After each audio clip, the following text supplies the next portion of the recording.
আগে তুমি বলো তোমার কোথায় বাড়ি বাবা? ওইদিকে আমার বাবা মা নাই। সেদিন আমি গিয়েছিলাম বল্লাতে মায়ের পুজো দিতে। পুজো শেষ করার পরে হঠাৎই গেটের বাইরে দেখতে পাই এই ছোট্ট ভাইটাকে।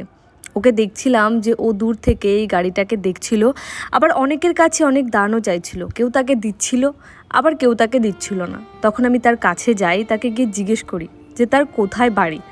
তখন ভাইটা আমার সঙ্গে এত কথা বলল, আর এমন কিছু কিছু কথা বলল, সত্যি বলতে যেটা শুনে আমার খুব কষ্ট হয়। চলো তোমাদেরকেও শুনিয়ে দিই, তোমরা নিজেরাই ওর মুখের কথা তুমি শুনো। বলো তোমার কোথায় বাড়ি বাবা? ওইদিকে আমার বাবা মা নাই। বাবা মা নাই? তুমি কোথায় থাকো? আমি হলো আমার দিদিনের বাড়ি। দিদিনের বাড়ি? তো তুমি এখানে মন্দিরের সামনে কি করো? আমি টাকা চাই, যেটুকু পাই ওটা হলো আমার দিদিনের দেয়। আমি জড়ো করে হলো মেলা দেখবো। জড়ো করে মেলা দেখবা? তুমি খাইছো?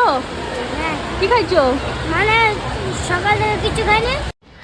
এত ছোট্ট একটা বাচ্চা, সে যদি তোমার সামনে এসে কখনো বলে যে দিদি আমি সারাদিন কিচ্ছু খাইনি, আমার মনে হয় এর থেকে কষ্টের হয়তো কিছু হতে পারে না। যখন ওর হাতে আমি প্রসাদটা দিই, ও আমাকে সোজাই বলে যে দিদি এরমভাবে প্রসাদ আমার হাতে কেউ কখনো দেয়নি। এই ছোট্ট ভাইটাকে দেখে সত্যি আমার খুব কষ্ট হয়।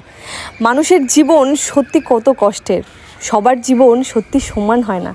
ও আমাকে বলে দিদি জানো তো এখানে মায়ের নিরঞ্জন হয়। ওকে যখন আমি জিজ্ঞেস করি যে ভাই তুমি কি খাবে, ও আমাকে বলে আমার কিচ্ছু চাই না।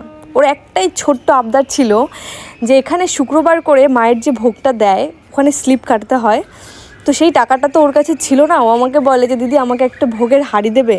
তখন আমি বলি ঠিক আছে, আমি তো আমার ভোগের জন্য একটা হাঁড়ি স্লিপ কেটেছি, পুজো শেষ হওয়ার পর যখন ভোগটা দেবে তখন ভাই আমি তোমাকে দেবো। তোমাদের সবাইকে ভিডিওটা দেখানোর একটাই উদ্দেশ্য, তোমরা সবাই সামনেই বললা পুজো, সবাই যাবে পুজোতে আমি জানি মায়ের দর্শনে।